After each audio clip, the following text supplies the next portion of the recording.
I'm not a statistician, of Liverpool winning the Premier League. So you're right, there is still a chance.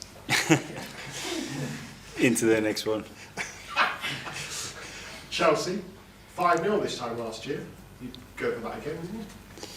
Well, I think it's going to be a very different game, and I think the way they develop as a team as well is very impressive. What Enzo has done on the coaching staff, the amount of talent that they have in the squad. So yeah, a really tough match. I think we are our best as well. Big chance for us to win the game. Raheem obviously was man of the match midweek. Played well, looked like he was enjoying himself. That could be the start of him maybe getting back towards his best for you, but unfortunately, obviously, he can't be involved on Sunday because of the deal with Chelsea. Is that bad for him? Would it have been good for him to carry on that momentum? I think so, but it's what it is. We knew about that. He played well. He was contributing to the attacking goals that we scored as well. So very good. That's what we needed.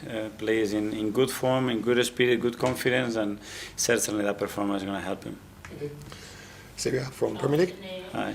Your players have spoken about how effective you've been getting the team into the right state of mind mentally. How has it been for you, though, mentally as a coach, to go through the seasons, develop the project, keep the boys resilient, hungry for more, and you know the different challenges you face? We're nearly at the end of another season. It's gone quick. Yeah, day by day. I mean, try to surround yourself with the right people that have the right expertise and can advise you to make the right decision. And after that, yeah, unpredictability is a big factor in this industry, and you have to adapt to it. You can have an understanding or a way of doing things, and from there, for sure, things will happen, and you're going to have to adapt. But go into the next day. And Ben White, he returned to start 122 days after his injury, and 1 year ago today, he signed his new long-term contract. How do you think in this closing stage of the season he can really help the squad, even just being around them more and training? Very much, and he's been now involved for the last 2 weeks almost, and he's not reacting, so that's very positive, and we know. Ben is a really important player for us. He brings something very different to the team dynamic, and I'm thrilled to have him. Your players have also spoken about how meticulous and knowledgeable you are when you do your analysis against opponent. It's very, very detailed apparently. Very similar to Enzo Maresca, who likes to be very analytical. Chelsea next, big London derby at home. What sort of matchup do you expect? Like you said, it will be different to the 5-0. There's been a lot of change in their squad, injuries both sides.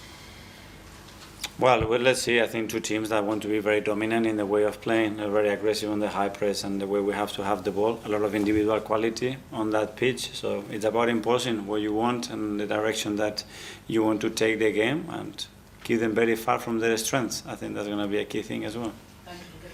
Thanks, Chris Simon from The Standard. Mikel, you touched a bit there on having a sort of British draw. I think you were here in 2012 when there was a famous photo. I think it might have even been here when Arsenal was there with Aaron, with Alex. All the new signings. Yeah, when all five of them together. I just wonder what your sort of memories of that and why that importance of having that British draw is in the club.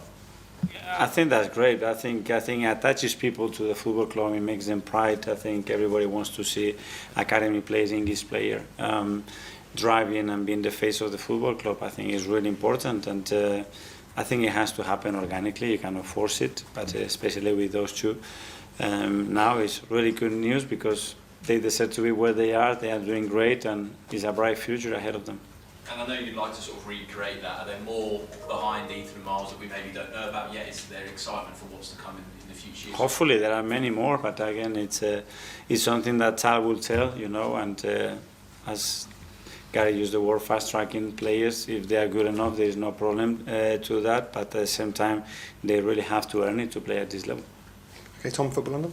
Hi, Mikel. Ahead of the Youth Cup game, we spoke to Adam Birchall, and he talked about the importance of keeping Ethan and Miles separate and not thought of as a pair, because they come at the same time. We naturally kind of tend to think about them as a pair.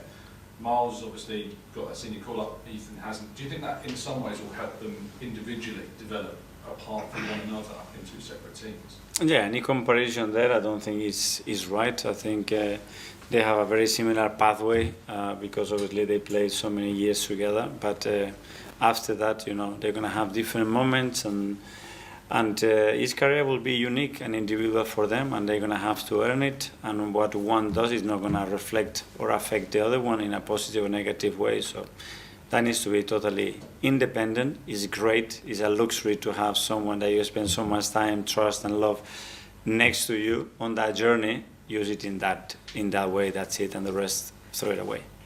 And ahead of the weekend, it could be an opportunity for Gabriel Martinelli maybe to get his first Premier League start since coming back. We've seen with the absence of a number of forwards, Mikel used as a centre forward, with Martinelli back